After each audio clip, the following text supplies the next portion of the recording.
Olá, meus queridos alunos das minhas turmas de artes.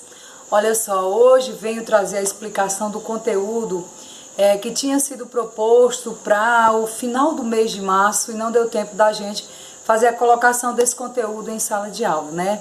Hoje, nossa aula de arte, eu vou falar, trouxe como título, né, a arte e seu desvelamento. Por que que eu trouxe esse título, a arte e seu desvelamento?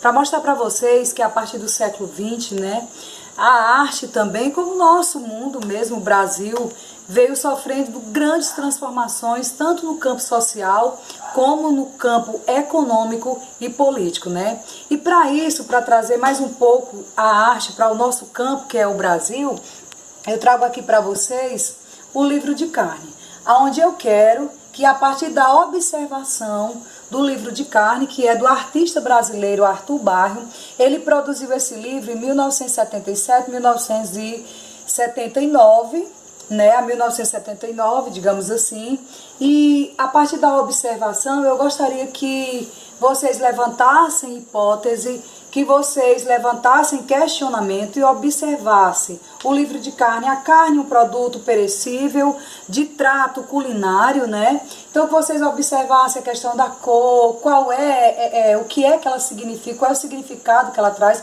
que tipo de reflexão, né, de análise vocês podem tirar a partir do livro de Carne, do artista brasileiro Arthur Bario. Vamos nessa? Olha só, dando continuidade ao nosso conteúdo, eu trago para vocês uma indagação. Qual o propósito do artista brasileiro Arthur Bario em trazer a obra Livro de Carne? Olha só, pessoal, qual foi a análise que vocês fizeram a partir das imagens que eu mostrei no slide anterior? Olha só, o Arthur Bario, ele fez, né, ele trouxe essa obra para ser apreciado pelas pessoas, sabendo que era um produto que poderia ser manuseado, né? Um produto que poderia ser pego pelas pessoas, né? O material utilizado permite que cada um possa imaginar que história esse livro conta, não é verdade? Já que não há palavras escritas lá no livro de Carne, né? Então, qual era o propósito? A proposta do Arthur Bario era nada mais, nada menos que questionar a arte, né?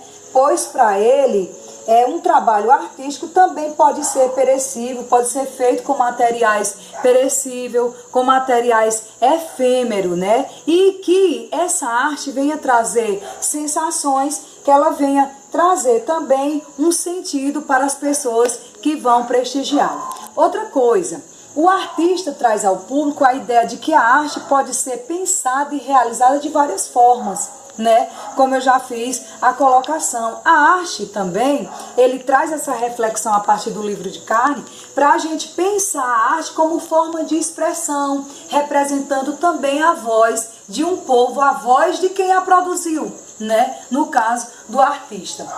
Olha só, para pensar nesse livro de Carne, do Arthur Bario, ele trouxe também esse livro pensando, pessoal, nessa quebra de ruptura da arte tradicional e abrindo esse campo extenso para a arte conceitual, né? Aonde ele traz a ideia de expressão de um povo com esse livro de Carne.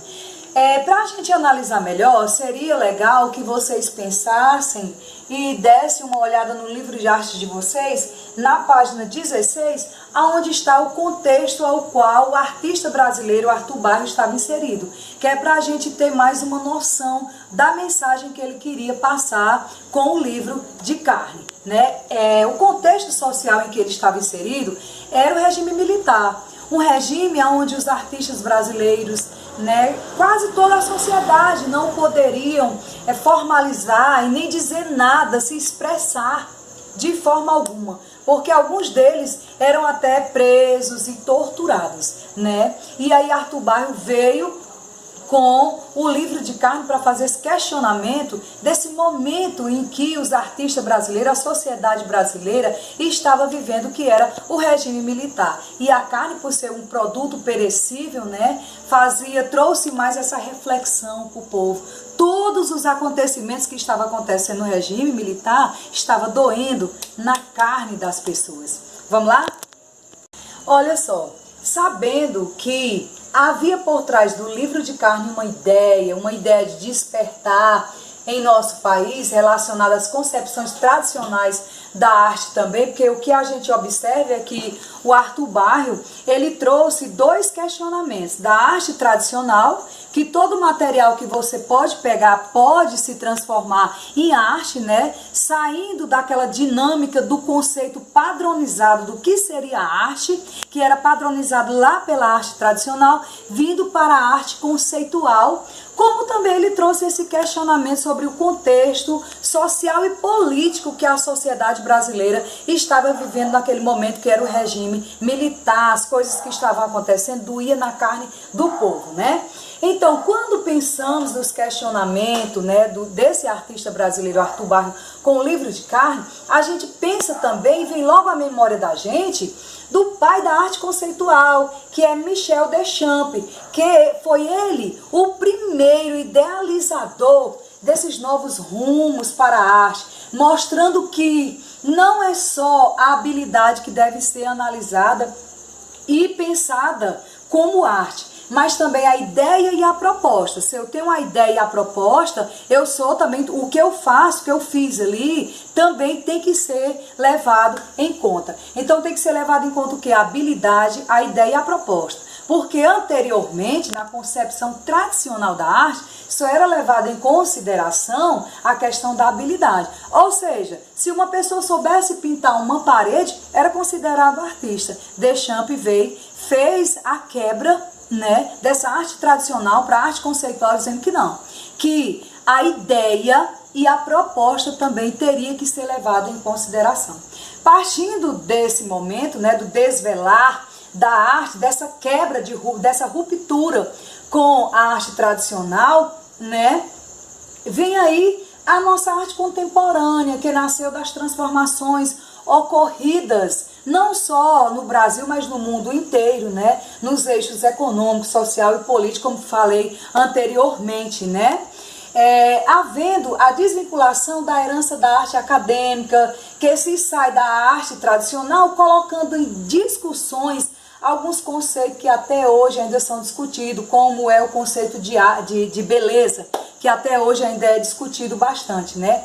A arte clássica passou também a dar lugar às manifestações questionadoras que até hoje ultrapassam o campo visual, misturando assim diversas linguagens, né? Que é o que eu vou falar agora para vocês sobre as linguagens visual. Vamos lá! Olha só, eu coloquei uma questão na atividade que eu mandei para vocês, falando perguntando por que é tão difícil a gente definir a arte. Olha só, depois das transformações que aconteceram no século XX, pessoal, o advento dessa arte conceitual, essa nova arte, a arte contemporânea que a gente tem agora, fica difícil da gente definir. Por quê? Porque ela está em constante mudança. Se ela está em constante mudança, fica difícil da gente definir. Ou seja, todo material, uma garrafa PET, uma tampinha, todo material artesanato é considerado arte, sim, porque tem ideia, tem uma proposta e tem uma habilidade junto. Então é por isso que fica difícil, né, da gente definir, ter um conceito concreto para o que seria essa arte, o que é arte mesmo, né? Então é por isso porque a arte vive em constante mudança, né? Olha só, falando dos elementos da linguagem visual, nós temos o espaço, nós temos a forma e a materialidade. O espaço, olha, antigamente, pessoal, era muito difícil de representar o espaço e várias técnicas foram desenvolvidas no passado aí, nessa tentativa de trazer com fidelidade o espaço, né? O desenho de perspectiva, o efeito esfumado, enfim, outra.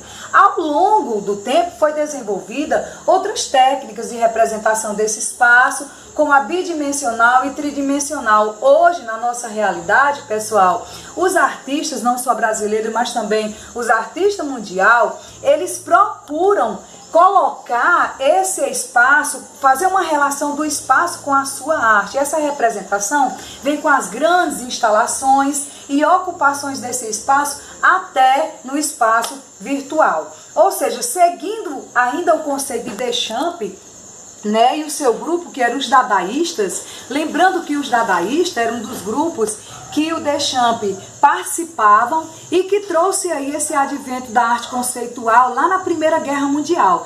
Para esse grupo, os dadaístas, o que era que acontecia? Se você pegasse um objeto do cotidiano e o transformasse intencionalmente, você já era considerado artista, já era arte, tá certo? Então, os dadaístas, eles queriam ver como a arte pode intervir no espaço. Ou seja, como é que minha arte que eu fiz aqui pode intervir no espaço, nesse espaço que eu estou aqui, certo? E não como essa arte poderia ser representada no espaço como era a ideia lá tradicional, tá certo? Vamos para a próxima?